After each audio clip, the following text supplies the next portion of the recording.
Lagi di Serbuk Senin Berbuku masih dengan buku The Secret karya Rhonda Byrne, dan kita masuk ke bagian rahasia kesehatan. Baik, langsung aja deh daripada kelamaan. Bob Proctor mengatakan, jika Anda mempunyai suatu penyakit dan Anda berfokus padanya, membicarakannya dengan orang lain, Anda akan menciptakan lebih banyak sel yang sakit. No, sering tuh kita tuh kalau pas sakit itu sering banget ya membicarakan, aku tuh pernah sakit, aku tuh sakit ini, terus rasanya gini gini gini, rasanya nyeri, mau tambah nyeri gitu, rasanya gini gini gini gini gini gitu. Ya mungkin maksudnya baik untuk memberikan apa ya, semacam warning atau mungkin semacam sharing pengalaman kalau Anda mengalami gejala semacam ini, jangan-jangan Anda juga mengalami apa yang pernah saya rasakan gitu. Tapi itu malah justru nggak disarankan oleh Bob Proctor nih. Nah, lihatlah diri Anda hidup dalam tubuh yang berkesehatan sempurna. Biarkan dokter yang mengurus penyakit. No, jadi gitu ya. Kalau kita sudah sakit biasanya gitu ya. Kalau kita sudah sakit, ngerasa sakit itu sudah deh. Ketemu temen tiba-tiba apa ya, nanya, gulamu udah berapa? Punya gula nggak? Punya, di rumah berapa kilo? Sekilo di rumah. Atau misalkan, tensimu berapa sekarang? Waduh, tambah usia tensiku semakin tinggi. Waduh, jangan gitu. Tapi ya udah biarin aja, ya. Yang penting gimana caranya pikiran-pikiran positif itu selalu hadir dalam kehidupan kita sehari-hari. Nah itu. Nah, salah satu hal yang sering dilakukan orang ketika mereka sakit adalah selalu membicarakannya. Itu disebabkan karena mereka selalu memikirkannya. Jadi mereka hanya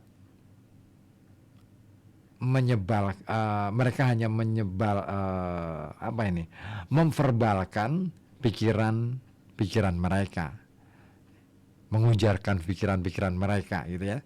Nah, jika Anda merasa agak tidak sehat, jangan membicarakannya, kecuali jika Anda menginginkan lebih banyak perasaan tidak sehat kepada Anda. Ketahui bahwa pikiran Anda lah yang bertanggung jawab. Maka ulangi sesering mungkin. Saya merasa luar biasa. Saya merasa sangat baik. Dan sungguh-sungguh merasakannya. Jika Anda merasa agak tidak enak dan seseorang menanyakan perasaan Anda, bersyukurlah saja bahwa orang itu telah mengingatkan Anda untuk memikirkan pikiran-pikiran perasaan enak. Hanya ucapkan kata-kata yang Anda inginkan.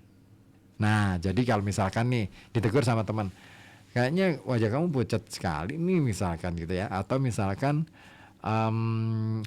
kamu kok kayaknya lemes nih, kenapa? Oh iya, saya nggak apa-apa kok.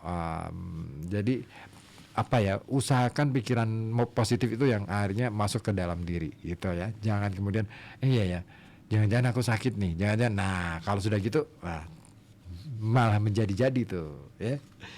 Nah, Anda tidak dapat menangkap apapun kecuali jika Anda berpikir Anda bisa menangkapnya.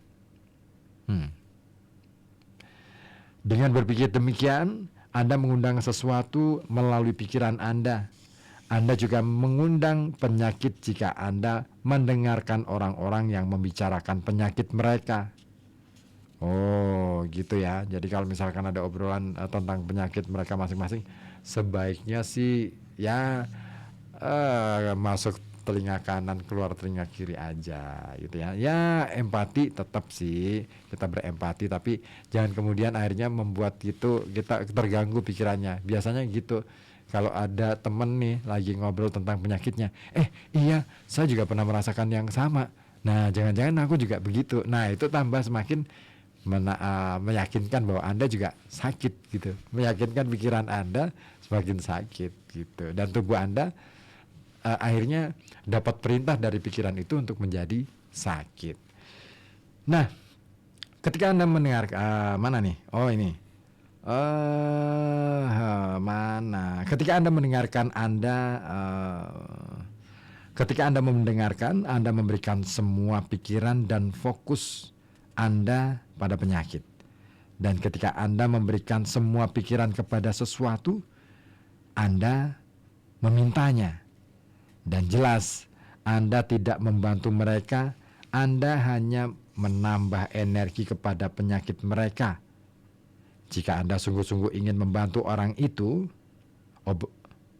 ubahlah perbincangan ke hal-hal yang baik.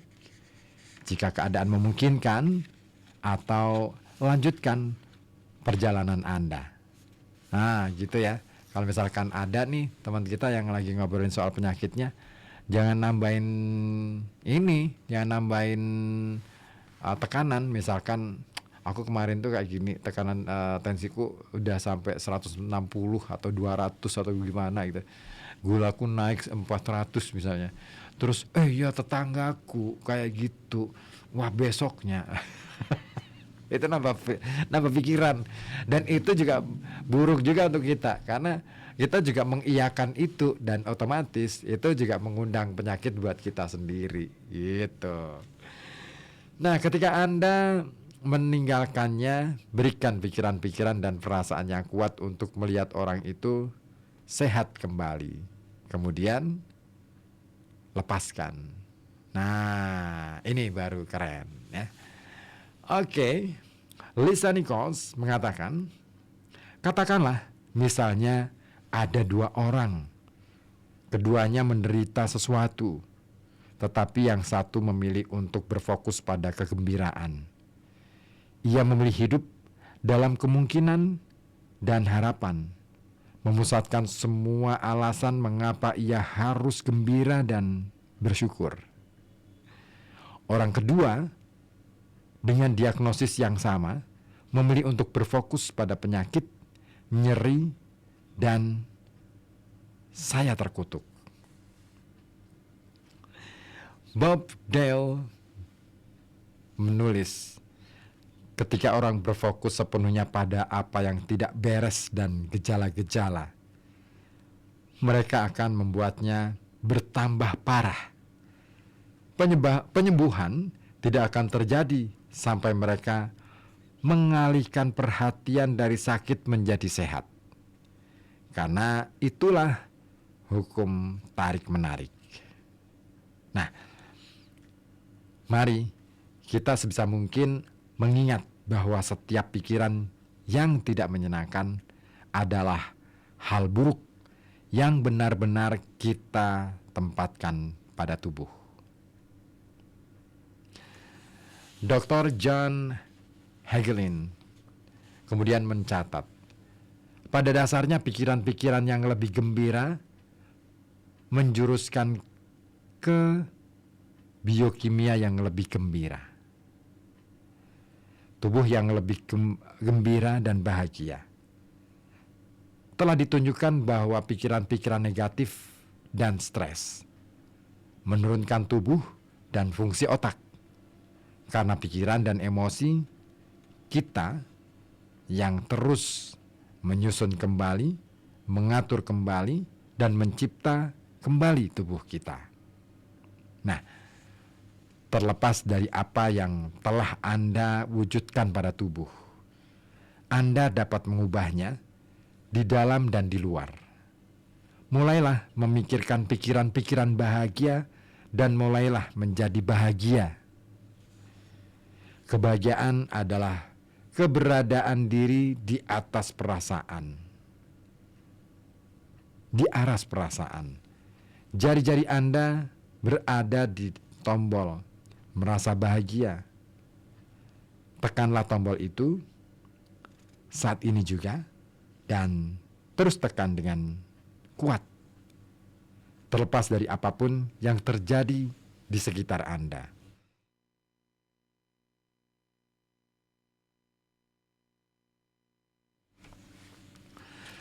Dr. Ben Johnson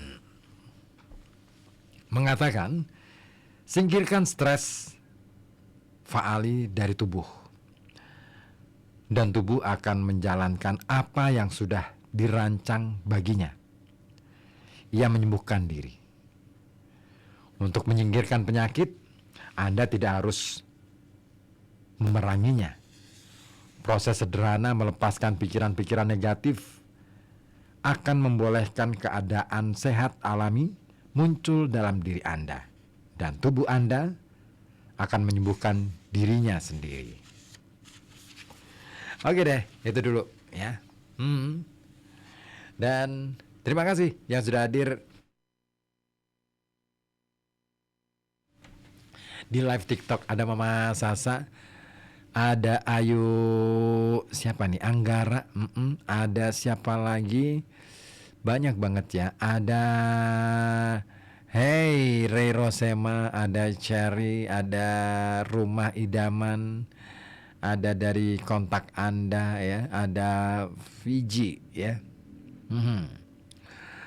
Pokoknya terima kasih yang sudah hadir di live TikTok, dan saya coba cek di WA di 08554200912. Ada Pak Abbas di Comal ya.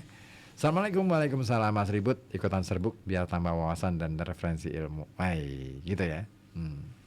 Thank you Pak Abbas. Nah gitu Pak Abbas. Jadi kalau misalkan kita pengen hidup sehat ya, sebenarnya dimulai dari pikiran kita. Selalu positive thinking, dan hindari obrolan-obrolan yang mungkin ngomongin soal penyakit.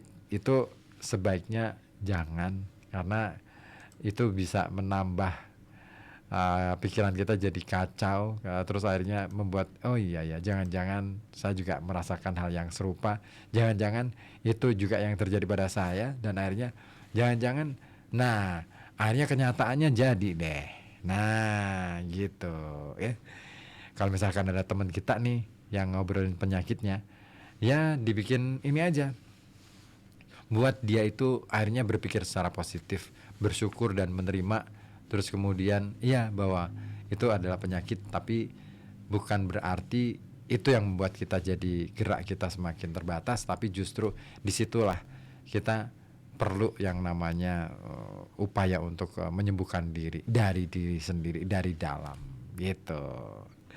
Pokoknya yakin aja, diyakinkan bahwa dia itu bisa sembuh kok gitu ya. Oke, thank you Pak Abbas di Comal ya.